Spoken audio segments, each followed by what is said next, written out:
जो घर को आग लगाए वो हमारे साथ चले। सुएदाग में रखते चलो सरों के चिराग, जब तक सितम की स्यारात चले। ये जब तक अंधकार नहीं टूटेगा, जब तक ये अंधेरा खत्म नहीं होगा, हमारी कोई लड़ाई नहीं लड़ी जा सकती। जब तक आप सब मिलकर सोचेंगे नहीं, जब आप ये मान लेंगे कि अमीरी एक मज़हब है और गरीबी एक मज़हब है। जो गरीब लोग हैं वो किसी भी ज़ात के हों, वो किसी भी बरादरी के हों, वो किसी भी रंग के हों, वो किसी भी फ़िरक़े के हों, वो किसी भी एरिया के हों, लेकिन सब आपस में भाई है।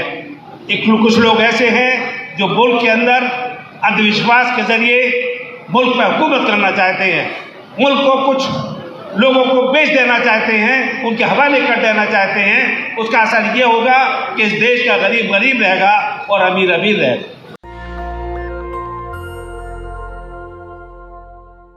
एक ऐसे प्रोग्राम में मौजूद हूँ, एक ऐसी सभा का हिस्सा हूँ जिसमें लोगों ने ये ठानी है कि हिंदुस्तान से पाखंडवाद को मिटाना है और हिंदुस्तान को हमें उस तर्ज पे ले जाना है जहाँ हमारे बीच साइंटिफिक टेम्पर होगा, हम दुनिया में तरक्की करेंगे और दुनिया की तरक्की का जो फल होगा वो हमारे गरीब, दलित, पिछड़े और सब भाइयों को मिलेगा।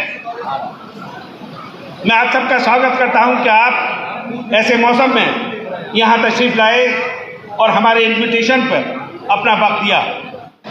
ये सभा एक वैचारिक सभा है, ये सभा कोई पॉलिटिकल सभा नहीं है, ये सभा वैचारिक लड़ाई की है। एक लड़ाई ऐसी है, कुछ लोग ऐसे हैं जो मुल्क के अंदर अंधविश्वास के ज़रिए मुल्क पर हुकूमत करना चाहते हैं, मुल्क को कुछ लोगों को बेच देना चाहते हैं, उनके हवाले कर देना चाहते हैं। उसका असर ये होगा कि इस देश का गरीब गरीब रहेगा और अमीर अमीर रहेगा। हमारा संविधान ये कहता है कि हमें एक वेलफेयर स्टेट चाहिए। उसकी कल्पना है कि एक ऐसी स्टेट जिसके अंदर हर आदमी को रोटी मिले, हर आदमी को डिग्निटी मिले, हर आदमी को मकान मिले, हर आदमी को एक अच्छा फ्यूचर मिले, एक अच्छा मुस्तकबिल मिले। लेकिन कुछ ताकतें, कुछ फोर्सेस नफरत का पैगाम देकर लोगों के अंदर, इंसानों के अंदर एक ऐसा माहौल पैदा कर रही हैं जहां लोग आपस में लड़ने पर मजबूर हो जाएंगे। एक ऐसा माहौल बनेगा कि मुल्क के अंदर कत्ल और सारे अपराध आम हो जाएंगे। हमें ऐसा देश नहीं चाहिए, हमें एक खूबसूरत देश चाहिए। ये हज़ारों साल की संस्कृति है, एक यूनिटी इन डाइवर्सिटी है। मुख्तलिफ लोग हैं, मुख्तलिफ मज़हब के मानने वाले लोग हैं, मुख्तलिफ विचारधारा के लोग हैं, मुख्तलिफ संस्कृति के लोग हैं, मुख्तलिफ कल्चर के लोग हैं। एक ऐसा देश जो अपना मुकाम देश सारी दुनिया में रखता है। कब तक नफरत चलेगी? मार्टिन लूथर किंग ने कहा, you can not beat the hatred with hatred but you can beat the hatred by love. Martin Luther King वो आदमी था जिसने महात्मा गांधी के विचारों पर चलकर अमेरिका में कालों को गोरों से आज़ादी दिलाई।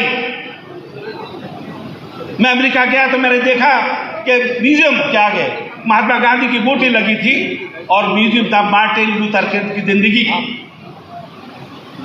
उसने अपनी जान गंवाई, लेकिन काले लोगों को वोटिंग राइट मिला, काले लोगों को अमेरिकी समाज में इज्जत मिली और भागीदारी मिली।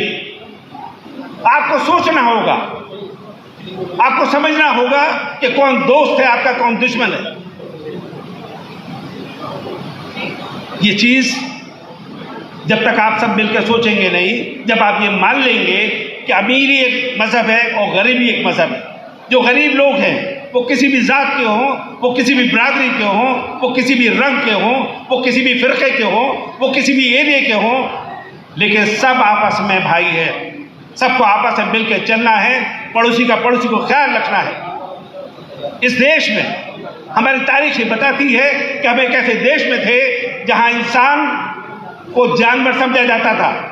हिंदुस्तान आज़ाद हुआ और एक संविधान मिला, बाबा साहब अम्बेडकर का संविधान। उन्होंने सबको बराबर कर दिया, उस संविधान ने सबको बराबर कर दिया, लेकिन वो बराबरी सिर्फ वोटिंग राइट तक रही, वो बराबरी सिर्फ धरातल पर रही। लेकिन जब देश ने तरक्की की तो फिर लोग उसी धरातल पर गरीबों को भेजने लगे। ये बात समझने की है, ये बात सोचने की है कि हम किस तरह से आगे बढ़ें, समाज कैसे मजबूत हो। आज मुल्क के अंदर गरीब का बच्चा डॉक्टर नहीं बन सकता, वो इंजीनियर नहीं बन सकता, क्योंकि शिक्षा इतनी महंगी है। मैं आपको मिसाल दूं, हमारे इंडियन रेलवेज की, अगर हम जाते हैं, हमारे पास कम पैसे हैं तो हम जनरल का टिकट ले लेते हैं, ज़्यादा पैसे हैं स्लीपर में चले जाते हैं, और पैसे हैं तो एसी में बैठ जाते हैं। हमारे पास चॉइस है, ये चॉइस रहनी चाहिए। हमारी चॉइस खत्म हो रही है। जब हम इलाज कराने जाएं तो हमें लाखों रुपया चाहिए, जब हम शिक्षा में लेने जाएं, बच्चे का एडमिशन करा जाएं, हमें लाखों रुपया चाहिए। हमें ऐसा देश नहीं चाहिए, हमें ये बात ही समझने की है। लेकिन वो बात तब होगी कि जब सब लोग एक तरह सोचेंगे और एक डायरेक्शन में चलेंगे। सबको फोकस करना होगा, सबको समझना होगा, ब्रेन स्टॉर्मिंग करनी होगी, तब बात आगे बढ़ेगी। जला के मचले जहाँ हम जुलूस आबाद चले, जो घर को आग लगाए वो हमारे साथ चले। सुएदार पे रखते चलो सरों के चिराग, जब तक सितम की स्यारात चले। ये जब तक अंधकार नहीं टूटेगा, जब तक ये अंधेरा खत्म नहीं होगा, हमारी कोई लड़ाई नहीं लड़ी जा सकती। यहाँ बहुत से स्पीकर मौजूद हैं, बहुत मेहमान लोग आए हैं दिल्ली से, प्रोफेसर रतनलाल, प्रोफेसर लक्ष्मण यादव जैसे लोग हैं, जिनको आप सुनेंगे और समझेंगे हिंदुस्तान की पूरी बैकग्राउंड में कि चीज़ें कैसे हों। मैं इसी कड़ी में अपने प्रोफेसर वर्मा से दरख्वास्त करूंगा कि हमारे चीफ गेस्ट का स्वागत उनको शाल उड़ाकर किया जाए।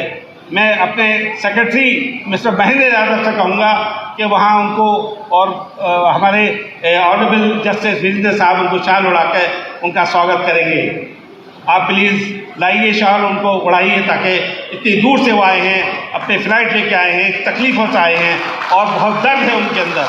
सुप्रीम कोर्ट के अंदर हमारे चीफ गेस्ट ने मुकदमा लड़ा और आपका बैकवर्ड रिजर्वेशन बचा, वरना ये हुकूमत रिजर्वेशन खत्म करना चाहती थी। बहुत बात होती है कि रिजर्वेशन। नेशनल दस्तक की आपसे गुजारिश है कि अगर इसको बचाना चाहते हैं तो नेशनल दस्तक को सब्सक्राइब करने के लिए रेड कलर के सब्सक्राइब बटन को दबाएं, फिर बेल आइकन की घंटी दबाएं।